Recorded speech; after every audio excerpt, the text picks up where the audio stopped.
KNKJ News starts in a moment.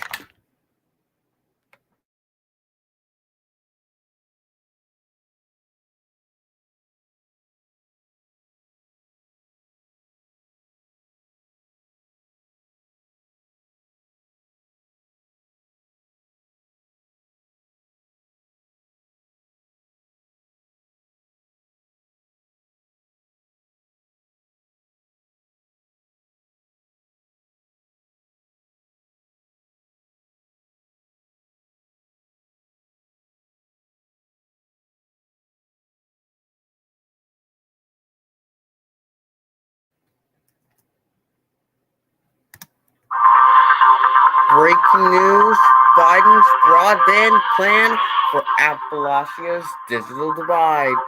KNKJ News has warned us on this groundbreaking story. Today. Updates about the story of KNKJ and Thomas the Tank Engine adventures. And service announcements for NBC and Springcast, New Jersey. That and more on KNKJ News.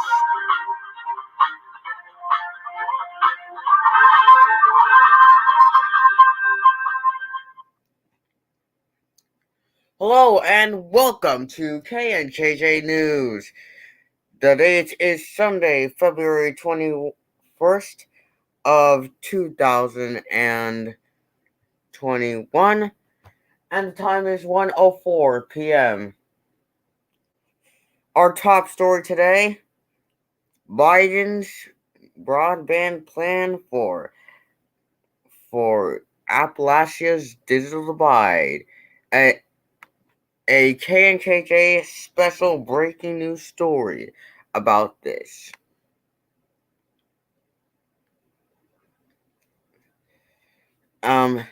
Our source will be on the CNET website at cnet.com. Biden's $20 billion broadband plan. Biden's broadband plan faces a serious test case in Appalachia's digital divide, where a potent mix of extreme poverty, lack of infrastructure, and poor data present tremendous hurdles to the president's dream of closing the broadband gap. This story is part of Crossing the Broadband Divide, CNET coverage of how the country is working toward making broadband access universal. And KNKJ News will also be covering the whole series on KNKJ News. For one public school teacher in Laurel County, Kentucky, proper education means making a painful and difficult decision. While her home is connected to AT&T's U-verse internet service, it's only fast enough to support one person at a time. So, in the midst of a pandemic-driven mandate for remote learning, she often has to choose between teaching her students and ensuring her own school-age kids are able to log on. We have really done a horrible job making sure they have the means, said the teacher, who requested we withhold her name out of fear of losing her job. One pandemic-driven solution in Kentucky has been to put up mobile hotspots in public school parking lots so kids without internet at home can keep up with schoolwork, but that isn't without its own flaws. If they don't have gas money to come and get their child to school when they're sick, they're sure not going to have gas money to drive to school every day to download their assignment, she said. This week, as 3 winter storms raced across the Mississippi and Ohio rivers to pummel the heart of the Appalachian Mountains.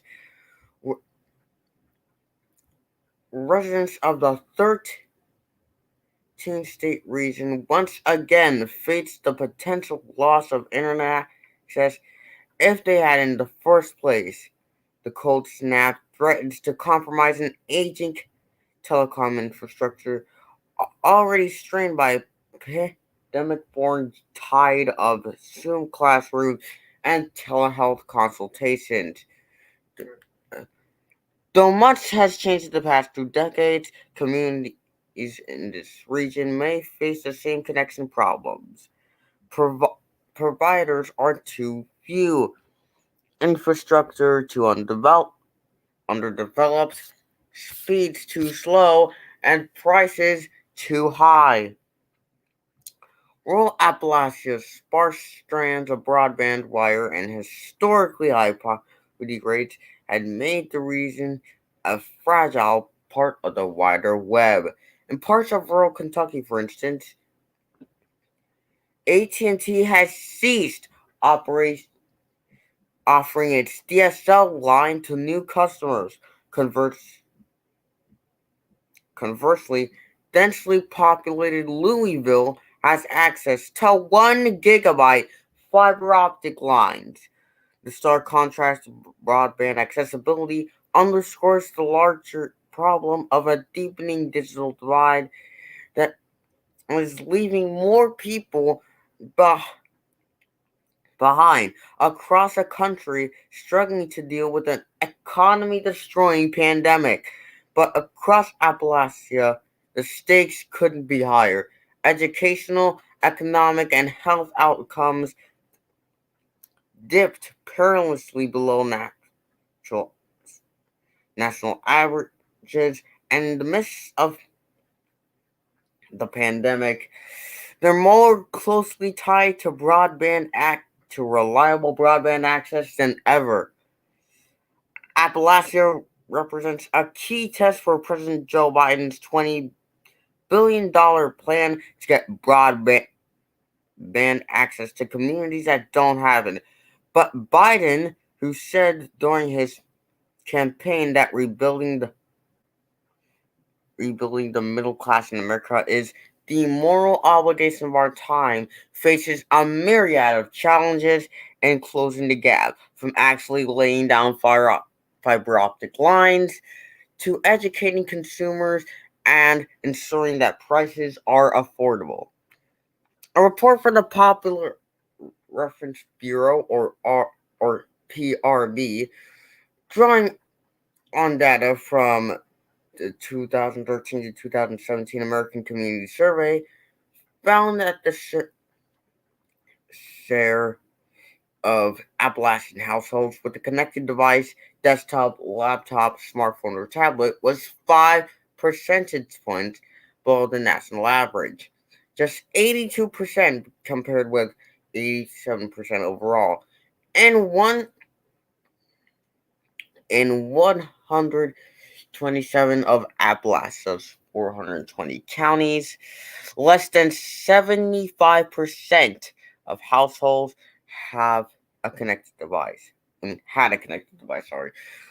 Like many of Appalachia's ongoing and historic battles with powerful industries such as coal, mining, and agriculture, comprehensive broadband access has become a fight to hold massive companies accountable to the communities they monopolize, while fighting to establish locally owned alternatives.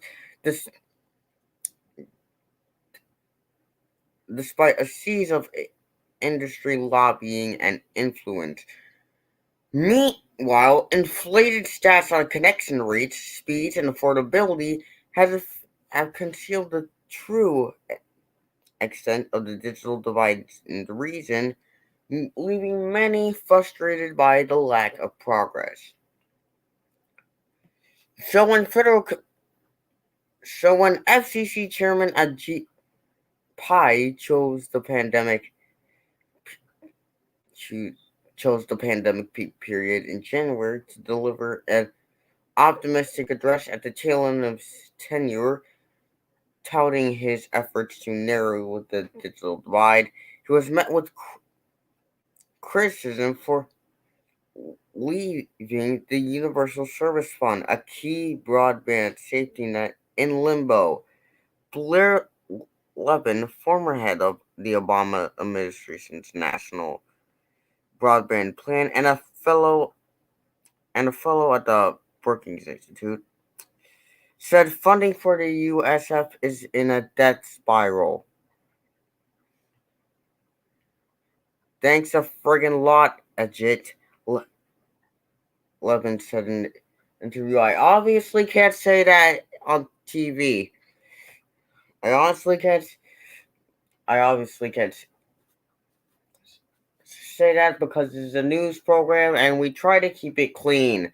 But Pi defended his record, citing an ongoing FCC spectrum auction that could save the program.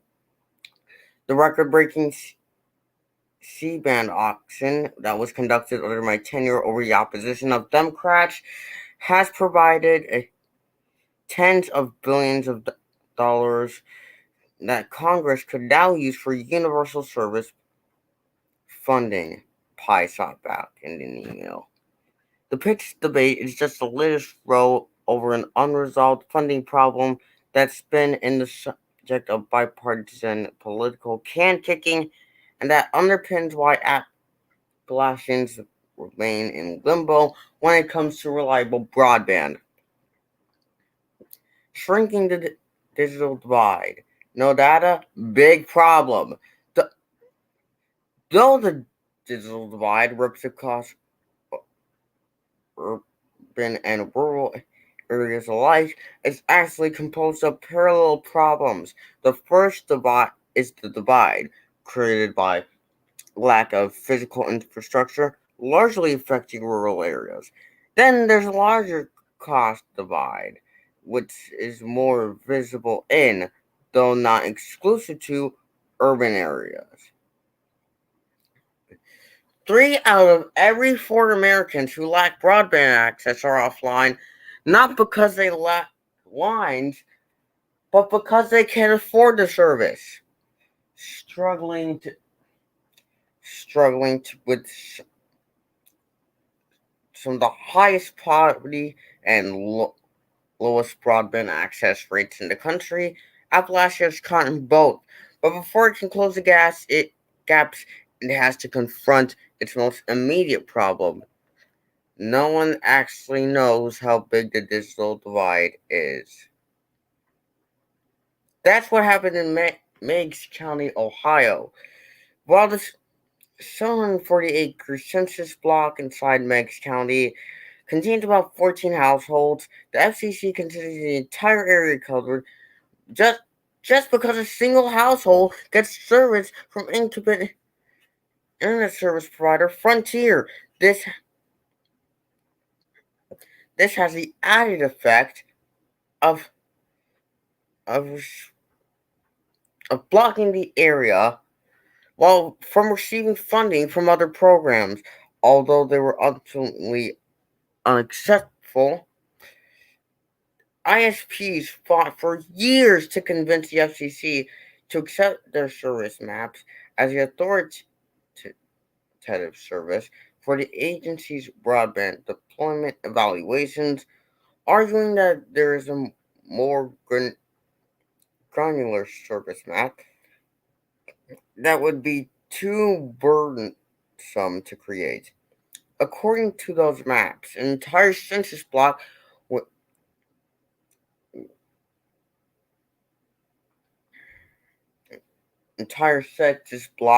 which in rural areas can sometimes just be several square miles, is considered covered by a provider, even if just a single resident is connected.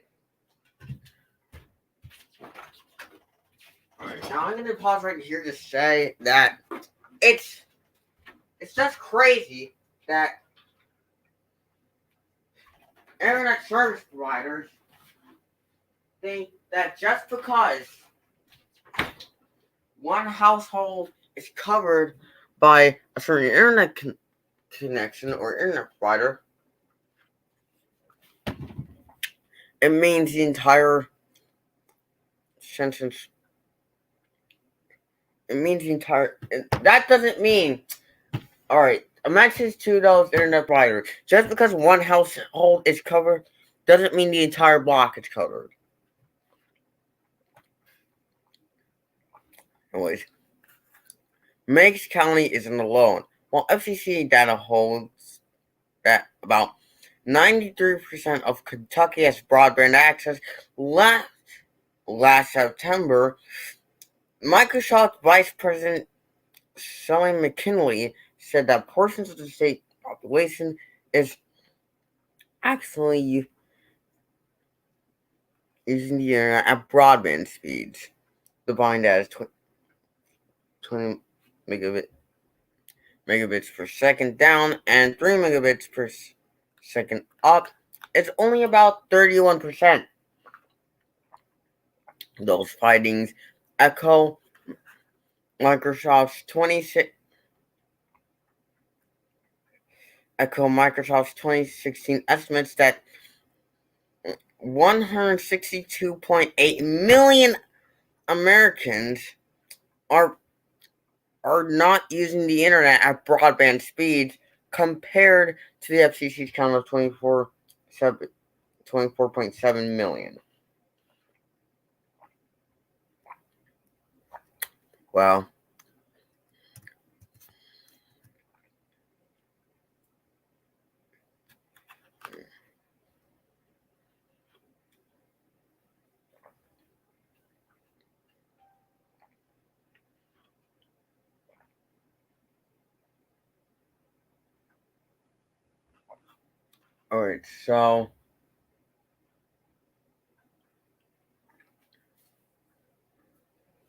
Alright, so using the data within maps provided by ISPs for its 2021 report, the FCC claimed to have reduced the broadband gap to just 14.5 million Americans in areas without broadband deployment, despite the passage of a bipartisan message mandating ISPs report more detailed connectivity numbers about speed and coverage. But you'll find no evidence of that effort in this report. FCC Commissioner Wilson Warsaw wrote in her blistering dissent. Instead, the FCC ignores this mandate from Congress and pushes forward with data that have repeatedly been shown to be wrong. It's going to take time to reevaluate broadband deployment and speed rates across the entire country, though. A congressional mandate from 2020 may take at least a full year to fulfill, as telecom providers and federal staffers have to gather and make sense of a nation's worth of data. Alright. I have to stop now because Viacom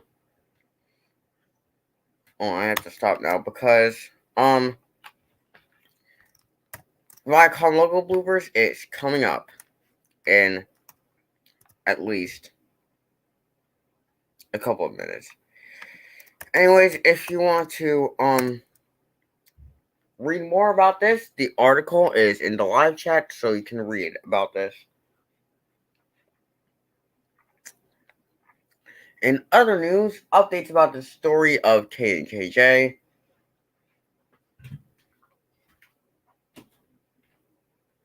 A plan is underway for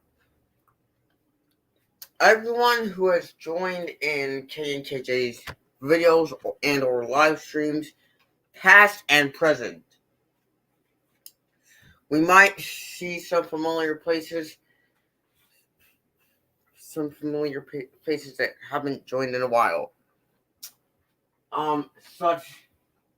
Such as Bass, otherwise known as Logan Swan, and Enzo, or Enzo the Kirby. That is, if he decides, if they decide to make up their differences and We also might have the Springcast crew in that reunion too. So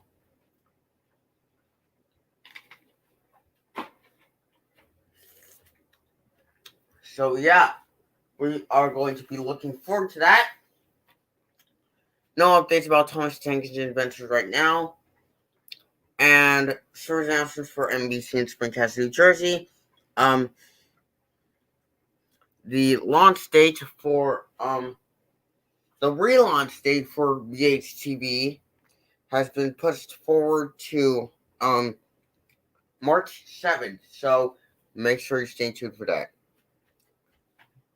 And that has been KNKJ News. And also, I would like to thank Blue Ranger for the idea for the reunion. Anyways, that has been KNKJ News. We know you have many choices for news. We thank you for being your source for the news. Stay tuned for our Viacom logo bloopers. This has been KNKJ News. KNKJ News has been a production of KNKJ Channel 55.